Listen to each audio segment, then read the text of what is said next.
રાજકોટમાં આંધી તોફાન સાથે કલાકમાં ખાબક્યો વરસાદ। રાજકોટના અનેક એવા વિસ્તારો કે જ્યાં અત્યારે જળબંબાકારની સ્થિતિ। એસ્ટ્રોન ચોક ગરનાળુ રૈયા રોડ ઉપર પાણી ભરાયા।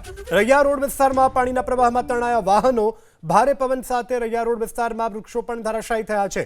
ટીવી સ્ક્રીન પર આપ જે દ્રશ્યો જોઈ રહ્યા છો તે રાજકોટના છે। રાજકોટમાં ભર ચોમાસા જેવો માહોલ અત્યારે ઉનાળામાં જોવા મળી રહ્યો છે। અનેક એવા વિસ્તારો છે કે જ્યાં પાણી ભરાવાની શરૂઆત થઈ ચૂકી છે। રોડ રસ્તા ઉપર પાર્ક કરેલા વાહનો પણ જાણે ભારે વરસાદના પ્રવાહમાં તણાતા હોય તે પ્રકારના દ્રશ્યો સામે આવ્યા છે।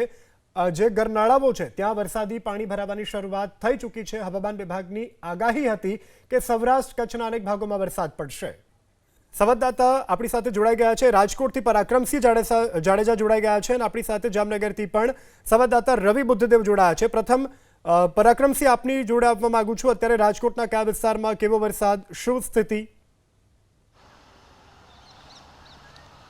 ચોક્કસ રાજકોટના હેમુ ગઢવી હોલનું જે નાળું છે ત્યાં અત્યારે જોઈ શકાય છે કે જે ચોમાસામાં જેવો માહોલ હોય છે એવો જ માહોલ અત્યારે જોવા મળી રહ્યો છે। ભારે વરસાદ પડ્યો, અંદાજિત 1 થી 1.5 ઇંચ શહેરના રાજમાર્ગો પર ધોધમાર વરસાદ પડ્યો। અંધારા જેવો માહોલ સર્જાયો હતો, પરંતુ અત્યારે જે વરસાદે વિરામ લીધો છે, એટલે કે માવઠાએ વિરામ લીધો હોય તે પ્રમાણેનો માહોલ અત્યારે જોવા મળી રહ્યો છે। આ વરસાદથી સૌથી વધારે શહેરી વિસ્તારમાં કોઈ ખાસ નુકસાન નહીં, પરંતુ ગ્રામ્ય વિસ્તારના ખેડૂતો છે તેમને શિયાળુ પાકમાં મોટા પ્રમાણમાં, ખાસ કરીને તૈયાર ઘઉંના પાકમાં મોટા પ્રમાણમાં નુકસાન થશે। બીજી તરફ લોધિકા, પડદરી, આ તરફ ગોંડલ તાલુકાના ગ્રામ્ય વિસ્તારમાં પણ વરસાદના કારણે ઘઉં, ચણા, જીરું સહિતનો જે પાછોતરો જે પાક છે, ખાસ કરીને ખેડૂતોએ જે પાછોતરા ઘઉંનું વાવેતર કર્યું છે તેમાં મોટા પ્રમાણમાં નુકસાન થશે।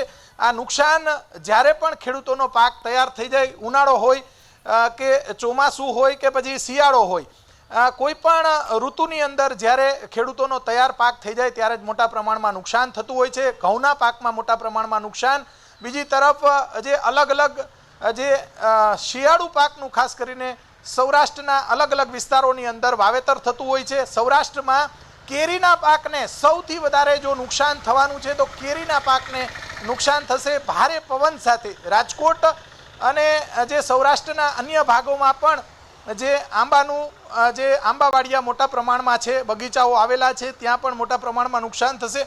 બીજી તરફ સૌથી વધારે ઘઉંના પાકમાં નુકસાન થવાનું છે। અને રાજકોટ શહેરની અંદર જે રીતે ચોમાસાની અંદર જે સ્થિતિ સર્જાય છે એવી જ સ્થિતિ અત્યારે રાજકોટના જે રાજમાર્ગો છે ત્યાં જોઈ શકાય છે કે વિઝિબિલિટીમાં ઘટાડો થયો હતો। ભારે પવન, મિની વાવાઝોડું ત્રાટક્યું અને અનેક વિસ્તારોની અંદર વૃક્ષો પણ ધરાશાયી થયાના સમાચાર અત્યારે મળી રહ્યા છે। અત્યારે જોઈ શકાય છે કે હેમુ ગઢવી હોલનું જે ગરનાળું છે, નાળું છે, ત્યાં પણ અત્યારે 1 થી 1.5 ફૂટ પાણી ભરાયેલું છે। આ વરસાદના કારણે ખાસ કોઈ ફાયદો નહીં થાય, પરંતુ કમોસમી વરસાદના કારણે ગ્રામ્ય વિસ્તારની અંદર મોટા પ્રમાણમાં ખેડૂતોને નુકસાન થશે। જી।